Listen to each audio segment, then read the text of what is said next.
Hi friends, ఇప్పుడే Daaku Maharaj cinema చూడడం జరిగింది. సినిమా ఎలా ఉందంటే గాడ్ ఆఫ్ మాసెస్ అనే టైటిల్కి యాప్ట్గా ఉంది. ఫ్యాన్స్కి పండుగనే చెప్పాలి. సంక్రాంతికి బాలయ్యబాబు వస్తున్నాడంటే స్పెషల్గా చెప్పాలా హిట్ అని. స్టోరీ పాతదే కానీ యాక్షన్ మూవీ లవర్స్కి సినిమా హై ఇస్తుంది. ఫ్యామిలీస్తో వెళ్ళే వాళ్ళకి కూడా నచ్చుతుంది. ఫస్ట్ హాఫ్లో 1-2 సీన్లు తప్ప మిగతాదంతా ఫ్యామిలీతో చూడడానికి ఏ ప్రాబ్లం ఉండదు. ఇక మూవీ హైలైట్స్ విషయానికి వస్తే ఫస్ట్ హైలైట్స్ ఏంటంటే Balayya Babu screen presence.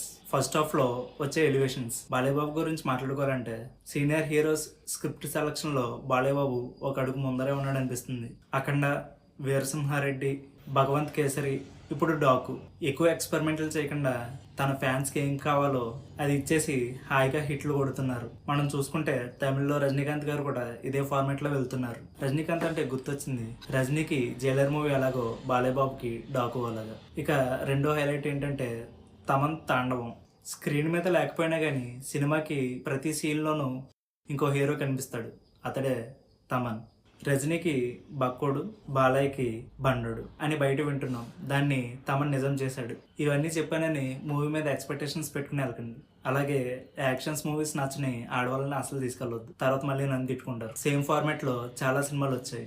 Already Balayya Babu ఇంతకు ముందే శ్రీలీలతో తీసిన సినిమా స్టోరీలానే ఉంటుంది. కానీ నాకు చాలా చోట్ల బాలయ్యబాబుని చూసి తమన్ బీజియం విని బాగుంది అనిపించింది. విలన్గా Bobby Deol acting, female lead characters చాలా బాగున్నాయి. ఫస్ట్ హాఫ్ అండ్ ఇంటర్వెల్కి ఫ్యాన్స్ పెట్టిన డబ్బులకి సాటిస్ఫై అయిపోతారు. జనరల్ ఆడియన్స్ కూడా నచ్చుతుంది.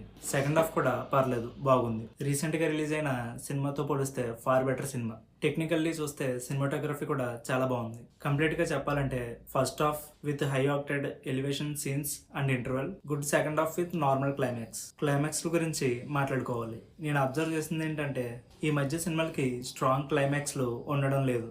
అయితే పార్ట్ 2 అని ఆపేస్తున్నారు, లేదా అర్ధాంతరంగా సినిమా ఎండ్ అవుతుంది. దీనిని నెక్స్ట్ ఫిలిమ్స్ ఏమన్నా బ్రేక్ చేస్తాయేమో చూడాలి. Finally Daaku Maharaaj report card చూద్దాం. బాలయ్యబాబు స్క్రీన్ ప్రెజెన్స్కి అండ్ పెర్ఫార్మెన్స్కి అవుట్ ఆఫ్ 5 3 ఇవ్వచ్చు. అలాగే బాలయ్య గారు ఇలాంటి ఎన్ని సినిమాలు తీసినా చూడడానికి ఫ్యాన్స్ రెడీగానే ఉంటారు. బాబీ డైరెక్షన్కి 2.75. ఇలాంటి సినిమాకి ఇంతకు మించి ఎక్కువ ఎక్స్పెక్ట్ చేయలేం కూడా. తమన్ మ్యూజిక్ అండ్ బీజిఎం చదువుకొట్టాడు 3.25. మెయిన్ లీడ్స్కి 3. స్టోరీ పాతదే కాబట్టి స్క్రీన్ ప్లే కూడా కథ ప్రెడిక్టబుల్గా ఉంది కాబట్టి 2.25. సినిమాటోగ్రఫీ బాగుంది. కొన్ని ఫ్రేమ్స్లో బాలయ్యబాబుని చాలా బాగా చూపించారు కాబట్టి 2.75. ఓవరాల్గా సినిమాకి మనం ఇచ్చే రేటింగ్ 2.83. ఎప్పట్లాగానే బాలయ్యబాబు ఈ సంక్రాంతికి సూపర్ హిట్ కొట్టేసినట్టే. వచ్చే మూవీస్ రివ్యూస్ కూడా ఇవ్వడానికి నేను రెడీగా ఉన్నాను. వినడానికి మీరు రెడీగా ఉంటే ఇప్పుడే సబ్స్క్రైబ్ చేసుకోండి. అలాగే ఈ వీడియో నచ్చితే లైక్ చేయండి. Thank you.